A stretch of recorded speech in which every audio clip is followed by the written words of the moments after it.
Olá, alunos do 8º ano. Vamos iniciar o estudo da semana 2 do PET 5, a unidade temática, o Brasil no século XIX e o objeto de conhecimento, Brasil, primeiro reinado, o período regencial e as contestações ao poder central.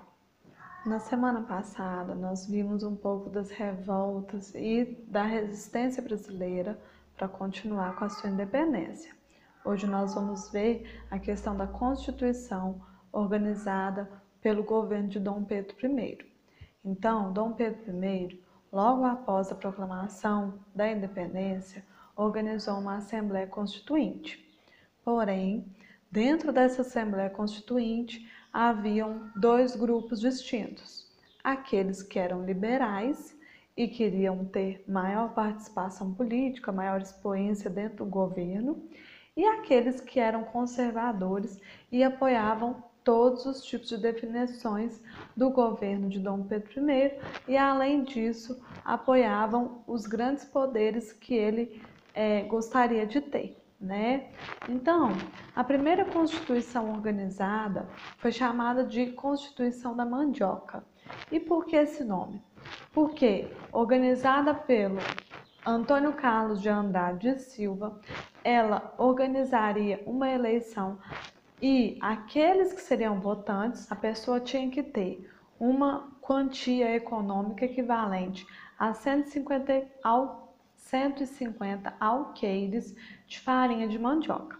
Assim, o que acontece? Demonstra o protagonismo que esses fazendeiros queriam ter dentro das eleições, Por causa dessa dualidade, dessa diferença entre os grupos integrantes da Assembleia Constituinte, nós temos a chamada Noite das Garrafadas, que foi organizada em 12 de novembro de 1823. Foi quando Dom Pedro I dissolveu essa Constituinte e, a partir disso, ele organiza uma nova Constituição. Essa Constituição promulgada em 1824, que vinha com ideais baseados nos ideais iluministas e principalmente de Montesquieu, havia a divisão de 3 poderes nela: o legislativo, o judiciário e o executivo. Porém, havia ainda o poder moderador. O que era esse poder moderador? Esse poder moderador era a possibilidade de Dom Pedro I intervir em qualquer definição de algum dos 3 poderes antes mencionados, certo? Além disso, essa Constituição de 1824, ela estabelecia as regras para aqueles que seriam eleitores. E aí, quem poderia ser eleitor, Aquele que era independente financeiramente, ele podia votar a partir dos 21 anos de idade e ter uma renda anual de 100 mil réis, certo? Então, uma boa parte da população poderia votar graças a essa definição, porque muitos ganhavam mais de 100 mil réis por ano.